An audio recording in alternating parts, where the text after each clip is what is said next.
બનાસકાંઠા જિલ્લામાં દાંતા અને અમીરગઢ વિસ્તારમાં વસવાટ કરતા આદિવાસી સમાજના આગેવાનો, યુવાનો, વડીલો અને બહેનોએ આજે ધારાસભ્ય કાંતિ ખરાડીની આગેવાનીમાં જિલ્લા મથક પાલનપુરમાં રેલી યોજી જિલ્લા કલેક્ટરને આવેદનપત્ર પાઠવ્યું હતું।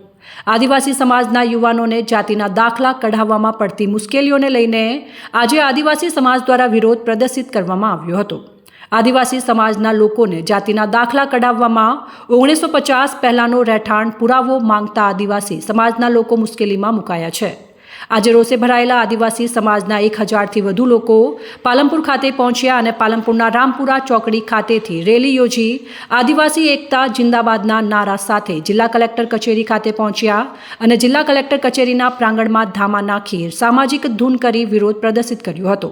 તે બાદ જિલ્લા કલેક્ટરને આવેદનપત્ર પાઠવી 1950 વખતના પુરાવાનો નિર્ણય રદ કરવા માંગ કરી છે। જો આ નિર્ણય રદ નહીં કરાય તો 9 ઓગસ્ટે આદિવાસી દિવસની સરકારને બનાસકાંઠા જિલ્લામાં ઉજવણી ન કરવા દેવાની ચીમકી ઉચ્ચારી છે। આદિવાસી ગામડાની વસ્તી બહુ સમજે છે ને કલેક્ટર કચેરી સુધી આવવું એ બહુ મોટી વાત છે અને ના છૂટકે કલેક્ટર સુધી આવવું પડ્યું। સમગ્ર બનાસકાંઠાની વાત કરીએ, આખા ગુજરાતની વાત કરીએ તો સરકારે કિન્નાખોરી રાખીને બનાસકાંઠા જિલ્લાને એક બાંધમાં લઈને આદિવાસી દીકરા દીકરીઓ જે ભણે છે અથવા તો જે નોકરી લાગ્યા છે એમને હેરાન કરવા માટે જે આદિવાસી જે દાખલા લેવામાં આવે છે એ દાખલાઓ સરકારે તદ્દન બંધ કરી દીધા છે। અમીરગઢ તાલુકાની મામલતદાર કચેરી ઢગલા હોય, દોતામાં ઢગલા હોય, થરાદમાં, ધાનેરામાં, પાલનપુરમાં સંપૂર્ણ આદિવાસી દાખલાઓ રદ કર્યા છે અને સરકાર પર અપેક્ષા એ રાખીએ છીએ કે અમારા આદિવાસી દીકરા દીકરીઓ ભણતા ત્યાં સુધી જરૂર પડે ને ભણ્યા પછી નોકરી લાગે ત્યારે પણ આદિવાસી દાખલાઓની જરૂર પડતી હોય, પણ સરકારે ત્રાપ મારીને ઘણા એટલા છોકરા અમારા વિસ્તારમાંથી નોકરી લાગ્યા છે પણ દાખલા નહીં આપવાના લીધે 2 વર્ષ થયા એમને હાજર કરવામાં નથી આવતું। એક જાતનું લોકશાહીનું ખૂન છે। સરકારે જાણી જોઈને દાખલા નથી આપવામાં આવતા, એના લીધે અમને આજે અહીંયા આવવું પડ્યું છે અને સરકારને વિનંતી કરી છે, કલેક્ટર મારફત વિનંતી કરી છે કે આજની તારીખથી અમારા જે આદિવાસી દાખલા જે કાયમી માટે મળતા હતા એ 1950ના પુરાવા મોંઘ્યા વગર કાયમી દાખલા હાલતા હોય તો ચાલુ રાખો અને હેરાનગતિ કરવાનું બંધ કરો, નહીં તો આજે તારીખ 4 થઈ છે। સમગ્ર ગુજરાતની અંદર સરકાર આદિવાસીઓના નામે વાહ કરતી હોય, બેટી બચાવો બેટી પઢાઓ નારા સાથે વાહ કરતી હોય, ત્યારે આજે આદિવાસીઓને ખૂન કર્યું હોય, લોકશાહીની હત્યા કરી હોય એવું દેખાઈ રહ્યું। એના લીધે અમને અહીંયા આવવું પડ્યું છે। ગમતું નથી પણ ના છૂટકે અમારે અહીંયા આવવું પડે। જો આ દાખલાઓ ચાલુ નહીં કરશે તો 9મી ઓગસ્ટ આવતા પહેલા પણ અમને અહીંયા આવવું ના પડે।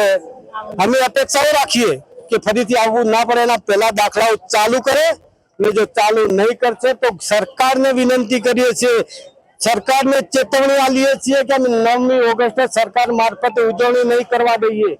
ફાલતુ વાહ કરવાનું બંધ કરો અને વિશ્વ આદિવાસી દિવસ ઉજવણી કરવી હશે ને તો અમે આદિવાસી જીવતા બેઠા છીએ, અમે ઉજવણી કરશું, પણ તમે ક્યાં વાહ કરવા માટે અમારા વિસ્તાર અમારા બનાસકાંઠામાં ના આવતા ને કે પછી અમારો હક અને અધિકાર જે તરાપ મારી છે એ વહેલામાં વહેલી તરીકે છૂટછાટ કરે અને દાખલાઓ આપી દે, એટલા માટે કલેક્ટર મારફતે સરકારને વિનંતી કરી છે। આજે અમે સમગ્ર બનાસકાંઠાના આદિવાસીઓના મૂળ વતની નથી એવા દાખલા પુરાવા રજૂ નથી થતા એવો અમને સરકારશ્રીએ 9/6/1950ના પુરાવા માંગે છે અમારી જોડે। એના માટે અમે સમગ્ર બનાસકાંઠાના આદિવાસી ભાઈ બહેનોએ માનનીય કલેક્ટરશ્રીને રજૂઆત કરી છે કે સરકાર પાસે જે 1949ના પુરાવા નથી તમે ક્યાંથી લાવીએ, અને અમે વિનંતી કરી છે કે અમને ભણાવવા માટે અત્યારે દાખલા એક તાલુકા પંચાયતમાં 500 પડેલા છે તો તમે ક્યાંથી ચાલુ કરવાના છો? જો ચાલુ નહીં કરશો તમે ફરી આ રીતે મોટું આંદોલન, રસ્તા રોકો આંદોલન કરીશું। સાથે સાથે અમે 9મી ઓગસ્ટ સરકારને ઉજવવા ના દઈએ કોઈ પણ સરકારનો પ્રોગ્રામ અમારા ગામડામાં નહીં થવા દઈએ એવું આજે નક્કી કર્યું છે અમે. આદિવાસી સમાજના લોકો દ્વારા આક્ષેપ કરાયા છે કે અમારા સમાજના યુવાનો સરકારી નોકરી મેળવે તો તેમને જાતિના દાખલાને કારણે નોકરીના ઓર્ડર મળતા નથી.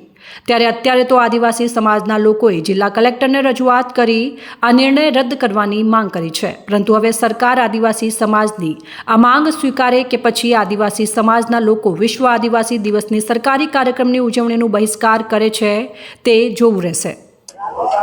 સૌપ્રથમ તો હું કહેવા માંગીશ કે જે 2018નો ઠરાવ સરકારે પ્રચાર કર્યો છે એ ફક્ત ગીર અને બરડા પૂરતો જ હતો, અને એ સમગ્ર ગુજરાતમાં લઈ લીધો છે. અને અત્યારે હાલની પરિસ્થિતિની અંદર 2022ની કેડે દાતા અને અમીરગઢની અંદર જે ગરાસિયા જાતિ ડુંગરી ગરાસિયા હોય કે ભીલ ગરાસિયા તે લોકોને સ્કૂલો અથવા તો કોઈ એવી સગવડો રોડ રસ્તાના અભાવના કારણે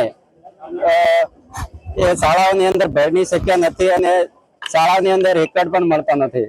અને એના અભાવે અત્યારે સરકારે એવો ઠરાવ લાવ્યો છે કે 50 પહેલાનો પુરાવો હોય તો જ તમને જાતિનો દાખલો મળશે, ને તમને દાખલો મળશે નહીં. આપણે દાખલો નથી મળી રહ્યો. મારો તો દાખલો કમિટીની અંદર ઓલરેડી બધું ડોક્યુમેન્ટ આપેલા જ છે, અને મારો તો સ્કૂટીએ જાતિનું પ્રમાણપત્ર રદ કરવાની પણ કોશિશ કરી છે કે આ ખોટી રીતે દાખલો કઢાયેલો છે. ઓલરેડી તકેદારી પાસેથી મેં કઢાયેલો છે, ક્લાસ 1 અધિકારી પાસે. દાખલો નહીં મળે તો કેટલું નુકસાન? દાખલાથી નુકસાન થાય ને અમને આદિવાસીને અનેક પ્રકારના લાભો મળે છે, એનાથી અમે વંચિત રહીશું. આવનારી પેઢીને પણ અમારા આ નુકસાન રહેવાનું જ છે.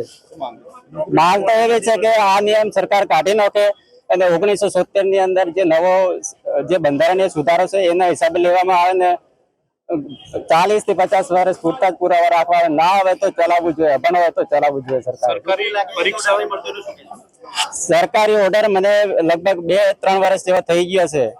સરકારે આ ઓર્ડર ના લે તો હું તો હવે મરી જવા જેવી સ્થિતિ થઈ ગઈ. મારી તો હવે કોઈ ધંધા નથી, રોજગાર નથી, બેકાર ભમું છું. આમથી આમ ખેત મજૂરી કર્યું છું.